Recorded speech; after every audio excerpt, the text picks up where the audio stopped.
আসসালামু আলাইকুম। Welcome back to my channel Farzana cookbook. সবাই কেমন আছেন?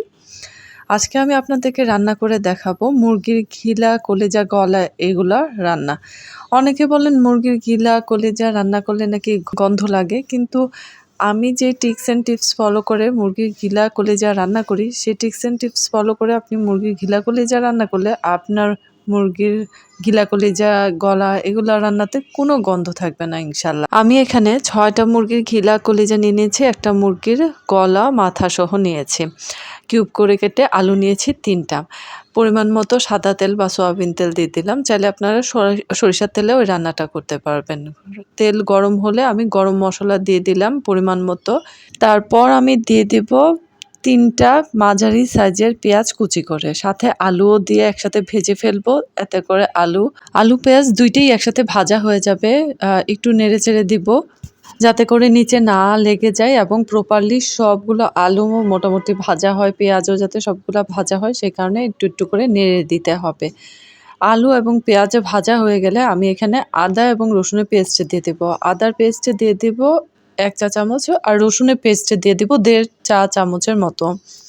আদা রসুনের পেস্ট দিয়ে ভালো করে নেড়ে নিতে হবে। আদা রসুনের কাঁচা গন্ধ থাকে, সেই গন্ধটা দূর না হওয়া পর্যন্ত নাড়তে হবে। তারপর আমি দিয়ে দেব গুঁড়ো মশলাগুলা। এখানে আমি হলুদের গুঁড়া দিয়ে দিব ১.৫ চা চামচের মতো, ধনিয়া গুঁড়া দিব ১.৫ চা চামচের মতো এবং তারপর দিয়ে দিব জিরা গুঁড়া ১/২ চা চামচের মতো এবং সবশেষে দিয়ে দিব আমি মরিচের গুঁড়া ১.৫ চা চামচের মতো।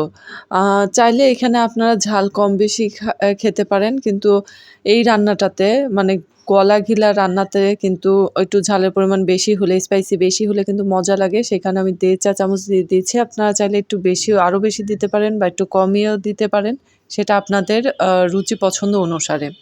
গুঁড়ো মসলা দেওয়া হয়ে গেলে আমি একটু পানি দিয়ে ভালো করে নেড়ে নেব। তারপরে দিয়ে দিব লবণ। এখানে আমি ২ চা চামচের মতো লবণ দিয়ে দিয়েছি। চাইলে আপনারা আপনাদের স্বাদ মতো বাড়িয়ে বা কমিয়ে লবণটা ব্যবহার করতে পারেন। তারপর আমি মশলাটা ভালো করে ভুনে নেব। মশলাটা ভুনার উপর কিন্তু রান্নার স্বাদটা ডিপেন্ড করে। এই তো দেখতে পাচ্ছেন আমি অনেকক্ষণ ধরে কষিয়ে মসলাটা ভুনে নিয়েছি। আলুটাও মোটামুটি সিদ্ধ হয়ে গেছে। এই পর্যায়ে কিন্তু আমি আ গলা, গিলা এগুলা কিন্তু দিয়ে দিব এটার সাথে। গলা, গিলা, কলিজা দিয়ে কিন্তু ভালো করে নেড়ে নিতে হবে যাতে মসলার সাথে সম্পূর্ণ গলা, গিলা, কলিজা মিশে যায় এবং এটা কিন্তু আমি কষানো আগ পর্যন্ত বা এটা থেকে যে পানি উঠবে এটা কিন্তু আমি ঢেকে দিব না। এটা নেড়ে, নেড়ে, নেড়ে, নেড়ে আমি কিন্তু কষিয়ে নেব। তাহলেই দেখতে পারবেন যে এটার কিন্তু আ ভিতরে যে স্মেলটা সেটা চলে যাবে এবং খেতেও কিন্তু ভালো লাগবে। আপনারাও চেষ্টা করবেন দাঁড়িয়ে থেকে ভালো করে নেড়ে, নেড়ে, নেড়ে, নেড়ে ১৫ মিনিট লাগুক, ২০ মিনিট লাগুক এটা কষিয়ে নিতে। আমি কিন্তু ১৫ মিনিট ধরে এটা নেড়ে, নেড়ে কষিয়ে নিয়েছি। এটা থেকে পানিও বের হয়ে এসেছিল। তারপর আমি এটা শুকিয়ে নিয়েছি। কষানো হয়ে গেলে কিন্তু আমি এখানে ১ মগ পানি দিয়ে দিয়েছি। দেন হচ্ছে ঢেকে দিব।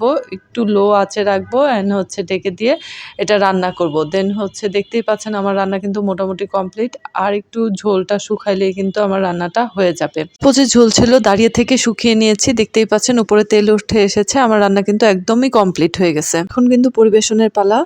আর যারা এখনো আমার ইউটিউব চ্যানেল সাবস্ক্রাইব করেননি অবশ্যই প্লিজ সবাই আমার ইউটিউব চ্যানেল সাবস্ক্রাইব করে যাবেন। লাইক কমেন্টস করে পাশে থাকবেন নিত্য নতুন রান্না পেতে এবং যারা আরও কোনো রান্না দেখতে চান আমার কাছে অবশ্যই কমেন্টস বক্সে জানিয়ে যাবেন এবং যারা আমার এই রান্নাটা বাসায় ট্রাই করবেন অবশ্যই কমেন্টসে জানিয়ে যাবেন এবং কেমন হলো সেটাও কিন্তু জানিয়ে যাবেন।